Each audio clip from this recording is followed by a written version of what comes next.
मुकुल जी, आपके हिसाब से आज के संदर्भ में आप फिटनेस का अर्थ क्या करते हैं?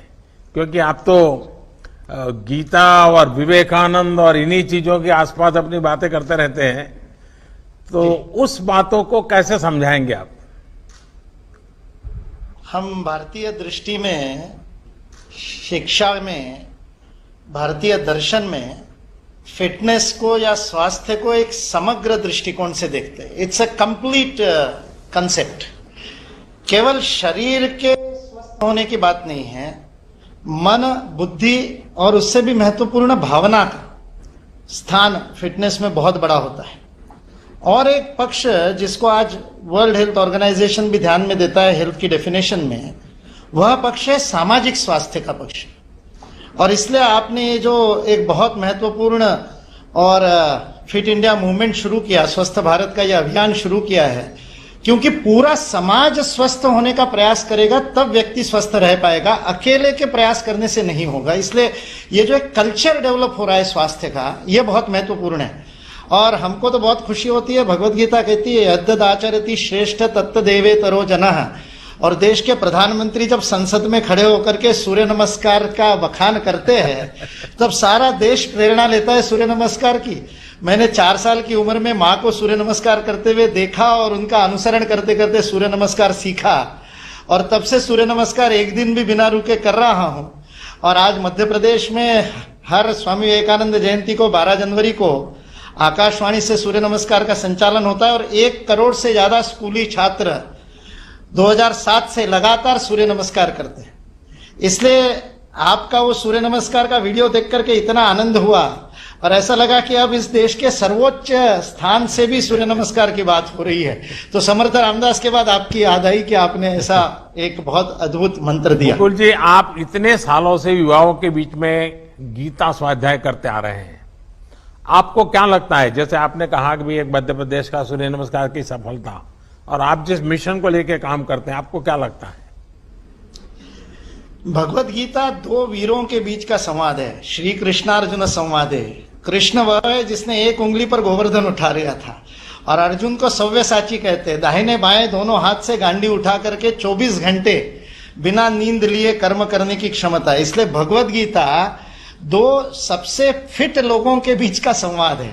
इसलिए गीता का स्वाध्याय यह फिटनेस का मंत्र है, और उससे आदमी के मन में वह जागृति होती है कि मेरे को अपने जीवन में सब स्तर पर, शरीर, मन, बुद्धि, भावना के स्तर पर, और उससे भी ऊंचा आध्यात्मिक स्तर पर, स्पिरिचुअल लेवल पे भी फिट होना बहुत आवश्यक है, ताकि मेरा मन मेरे शरीर में फिट हो, मैं परिवार में फिट हूं, मेरा परिवार समाज में फिट हो, समाज पूरे राष्ट्र की आवश्यकता में फिट हो, और हमारा राष्ट्र विश्व में योगदान करने के लिए विश्व समुदाय में फिट हो।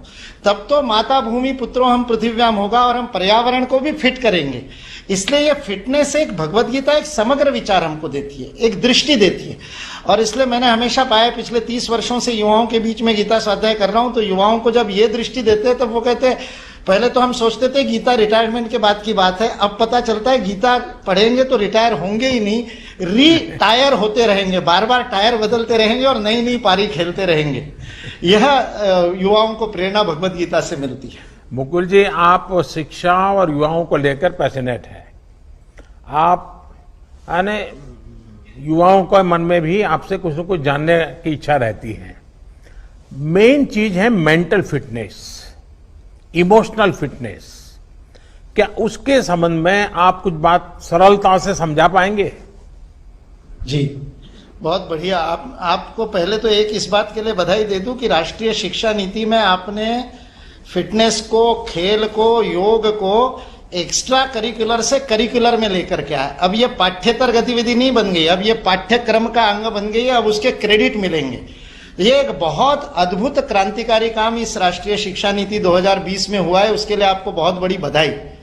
मैं से हम की प्रक्रिया है, ये जो व्यक्ति केंद्रित विचार के कारण फिटनेस में गड़बड़ होती है, चाहे वो फिर आहार की बात हो, चाहे विहार की बात हो, चाहे व्यायाम की बात हो।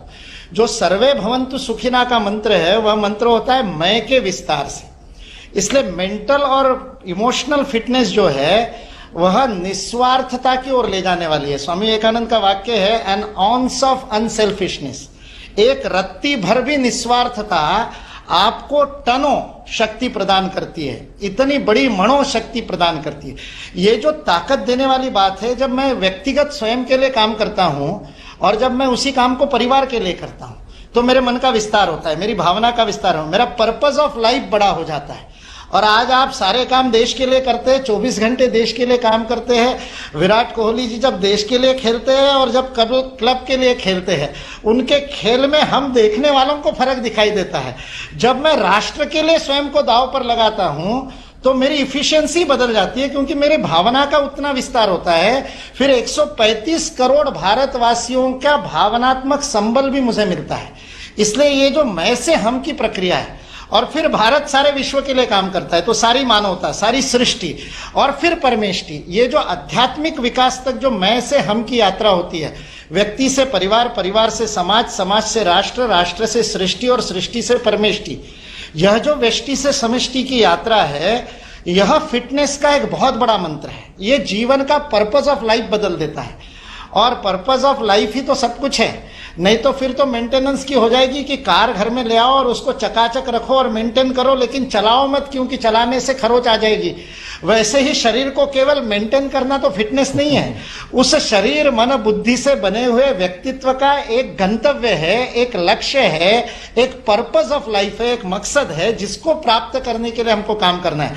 और जब इस देश के 135 करोड़ लोगों के मन में राष्ट्रहित गंतव्य हो जाएगा, मेरा छोटा से छोटा व्यापार भी, मेरी छोटी से छोटी नौकरी भी, मेरा छोटा से छोटा कर्म भी मैं भारत के लिए योगदान कर रहा हूं, ये भाव आ जाएगा, तो फिर फिट रहना मेरा कर्तव्य हो जाएगा, मेरी ड्यूटी हो जाएगा, मेरा धर्म हो जाएगा। लग्जरी नहीं रहेगा, it won't be a luxury, it will be my prime duty कि मैं फिट रहूंगा तो भारत फिट रहेगा। इसलिए इस भाव को आपने जगाया, इसके लिए आपको बहुत बहुत मन से प्रणाम और हृदय से धन्यवाद। और आप उसको, you are leading from the front, आप उदाहरण बनकर के उसको लीड करते हैं, उसके लिए आपका धन्यवाद।